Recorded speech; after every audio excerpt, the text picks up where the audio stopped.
ये ना करो, वो ना करो, ये मुनासिब नहीं, वो मुनासिब नहीं। इतनी पाबंदियां, इतने उसूल, बच्चे पूरी तरह घुट कर रह गए थे। अगर ऐसा किया तो मैं माफ नहीं करूंगी, मैं बात नहीं करूंगा। आपने तो बच्चों को ये तक कह दिया कि मेरे जनाजे पर भी आने की कोई जरूरत नहीं। ऐसा कौन करता है बच्चों के साथ? क्या आपने वो सब कुछ किया जो मुझसे कह रहे थे? क्या आपको बच्चे पालते हुए कोई मसाइल पेश नहीं आए? पुलिस स्टेशन में आपने मुझसे जो कुछ कहा, उसको देखकर तो ऐसा लगता है कि आपने उन्हें सजा देना बेहतर समझा। मैं अपने बेटे की हर गलती में उसके साथ हूं। क्या इस तरह आपने अपने बच्चों का साथ दिया सादिक साहब? या फिर हर गलती के बाद सजा देने के लिए घर से बाहर निकाल दिया उनको? सोच से तो ऐसा ही लग रहा है। सादिक साहब खैरियत है? आप यहाँ कैसे? सलाम मुराद साहब, मैंने एक शिकायत दर्ज करवाई थी, उसी लिए आया हूँ। क्या मैं अंदर जा सकता हूँ? जी जी बिल्कुल जाइए।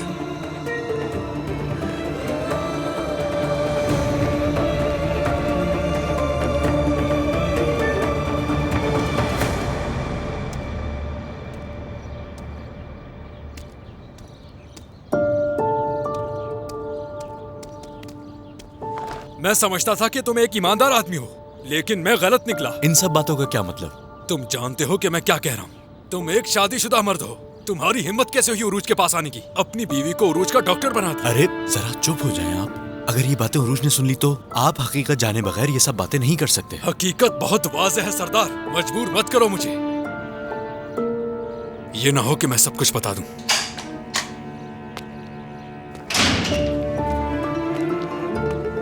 क्या हो रहा है? कुछ नहीं। चलो हमें हॉस्पिटल जाना है, वरना देर हो जाएगी। आ जाओ।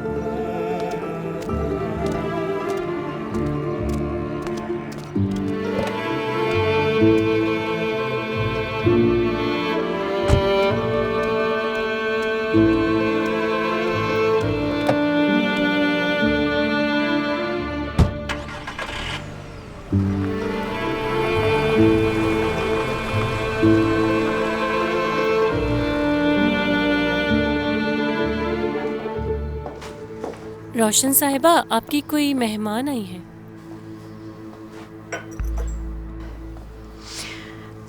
हेलो। बस इसी की कमी रह गई थी। जवेरिया साहिबा, बताना पसंद करेंगी कि यहाँ बिना बताए आने का क्या मकसद है? ऐसे आने के लिए माजरत, लेकिन आज मुझे कोई भी बस नहीं मिली। मैं किसी और को जानती नहीं हूँ यहाँ। तो क्या करती? तो अपने शौहर को कॉल कर लेती। यास्मीन, दरिया को जाके बताओ कि उससे मिलने कोई आया है। क्या दरिया यहाँ है? यहीं पर है। क्या तुम्हें ये नहीं पता था?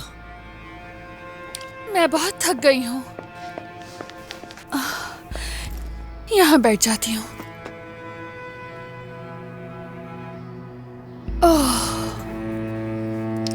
और कैसी हैं आप रोशन साहिबा? तुम मुझे तो छोड़ ही दो। ये बताओ यहाँ क्यों आई? वो भी इतने सारे सामान के साथ। तुम्हारा यहाँ आना मुझे अजीब सा लग रहा है कुछ। पूछे ही मत आप मुझसे। वो लोग जालिम लोग हैं। हर कोई मुझसे झूठ बोलता है। मैं तंग आ गई हूँ। मुझे थोड़ी सी भी इज्जत नहीं देते। मुझे तो ऐसा लगता है मैं उस घर की बहू नहीं, नौकरानी हूँ। सब खत्म करके आ गई। क्या वो तुम्हें मारते पीटते हैं? रोशन साहिबा, क्या बताऊँ मुझसे कितने झूठ कहे गए हैं। उरूज असल में फाते की बेटी है। अच्छा, ये बात छुपाने वाली थी क्या मुझसे? तुर्कान ने अपने बॉस से चुपके से शादी कर ली। वो आदमी रात में घर आया था, चीखा चिल्लाया और झगड़ा करने लगा। तो उनको भी पता लग गया है। इस सब में उरूज का ही हाथ है। उसने तुर्कान और उमर को मिलाने में मदद की थी। तो वो पागल आदमी आकर चिल्लाने लगा कि मेरी बीवी कहाँ है। वाकई मुझे समझ नहीं आया कुछ। हाँ ठीक है, तुम्हें समझने की जरूरत भी नहीं है। क्या डेफनी उनके घर पर है? हाँ वो वही है। शुक्र है खुदा का, कम से कम ये काम तो अच्छा किया उन्होंने। असल में तुर्कान ने शाम में ही छोड़ दिया था। हाँ बेचारी बच्ची, उसे पूरी रात बुखार भी रहा। दरिया बेटा, संभाल लेना अपनी मेहमान को। दरिया मेरी जान। जी बोले। तुम्हारे साथ भी अच्छा नहीं हुआ, बहुत जुल्म हुआ, मगर खैर अच्छा ही हुआ तुम वहां से निकल गई थी। अब मैं भी वापस कभी नहीं जाऊंगी। वो लोग बहुत झूठे लोग हैं दरिया। मैं भी उन लोगों से तंग आ गई। क्या आप अपना घर छोड़कर यहाँ आ गए हैं? दरिया मेरी जान, और मैं क्या करती? इस शहर में किसी को नहीं जानती। कितनी खूबसूरत लग रही हो तुम।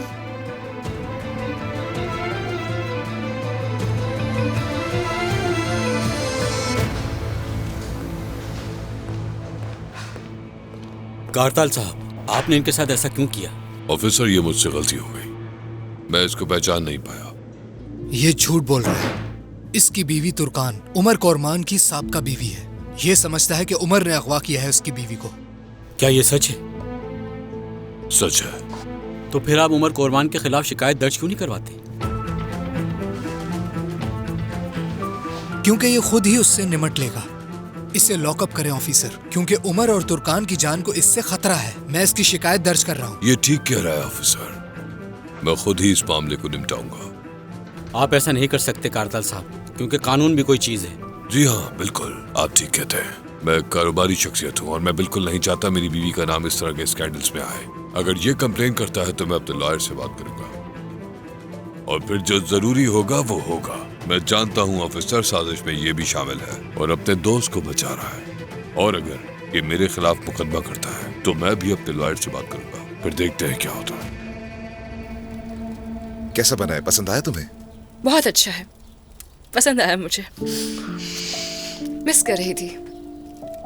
मुझे या अंडों को? अंडों को।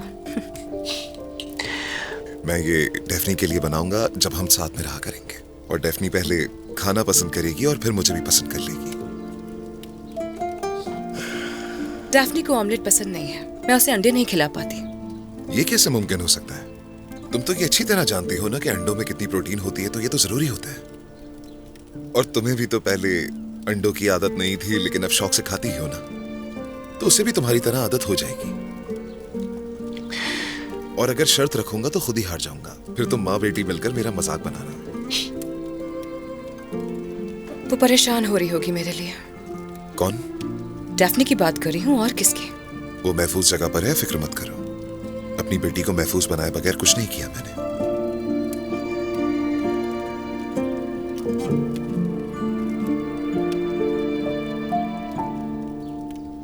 तुम दोनों मेरे लिए बहुत ज्यादा कीमती हो तुर्कान, और जल्द हम सब एक साथ भी रह रहे होंगे। जरा तुम खुद ही सोचो ना, ये सब एक मुआवजे की तरह होगा। हम एक ही घर में होंगे, तुम लोगों का ख्याल रखूंगा। और अब चाहे हालात जैसे भी पैदा हो जाए, मैं तुम दोनों को छोड़कर कभी भी कहीं नहीं जाऊंगा। वादा है ये तुमसे मेरा।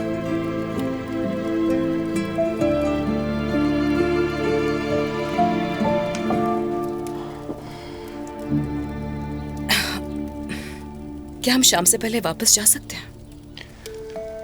तुर्कान, हमें कुछ और वक्त रुकना चाहिए। जैसे ही हम यहाँ से जाएंगे, हजारों सवाल पूछे जाएंगे हम दोनों से। क्या हुआ, कहाँ गए थे, बहुत से। क्यों ना हम इस लम्हे को थोड़ा और जी लें। तो कम से कम बाबा को ही फोन कर लो। मैं डेफनी की आवाज सुनना चाहती हूँ, परेशान हो रही हूँ उसके लिए, वो भी परेशान हो रही होगी। अगर तुम अभी उससे कॉल करके बात करोगी तो वो भी तुमसे 50 सवाल पूछेगी कि अम्मी कहाँ गई थी, क्यों गई थी, और तुम भी बिला वजह परेशान हो जाओगी। चलो, इनको ठंडा होने से पहले ही खा लो, ठीक है?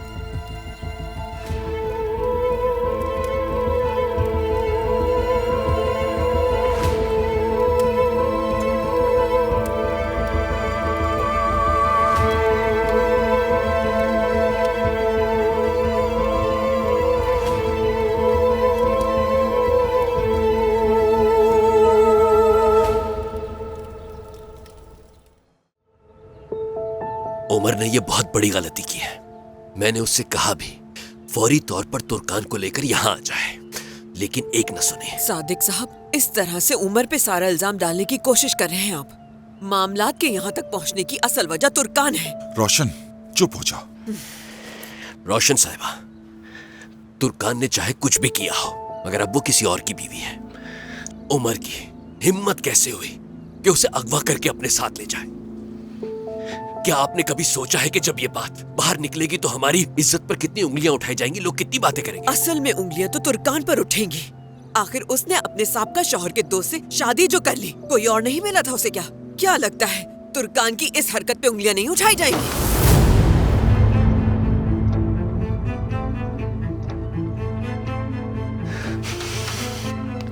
रोशन साहिबा, आपको कोई हक नहीं मेरी बेटी के बारे में ऐसी बातें करने का। अपने अल्फाज के चुनाव पर नजर रखें तो मेहरबानी होगी। आपको याद दिलाता चलो, तुर्कान को तलाक हुए 5 साल हो गए हैं, 5 साल। ठीक है, दूसरी शादी उसने मेरी इजाजत के बगैर की, मगर हो तो गई है ना। मेरी बेटी ने अपना फैसला कर लिया है, तो खुदा रहा मेरी बेटी पर इल्जाम तराशी बंद कीजिए। अगर तुर्कान इतनी ही बाकिरदार होती तो किसी गैर मर्द को अपने घर में दाखिल नहीं होने देती। मैं ये बात हरगिज कबूल नहीं कर सकती। रोशन, सादिक साहब, देखिए हम इस तरह झगड़ते रहे तो किसी भी नतीजे पर नहीं पहुंच सकेंगे। सही कह रहे हैं, नहीं पहुंच सकेंगे। मैंने सोचा था कि हम नेक नियति से बात करके किसी हल की तरफ बढ़ेंगे, लेकिन मैं गलत था। देखिए सादिक साहब, हम भी इस मामले की वजह से बहुत परेशान हैं। थोड़ा सब्र और तहम्मुल से काम लीजिए और बैठकर दोबारा बात करते हैं इस बारे में, प्लीज। अब कहने को कुछ नहीं रह गया, प्लीज आप लोग जाइए यहाँ से।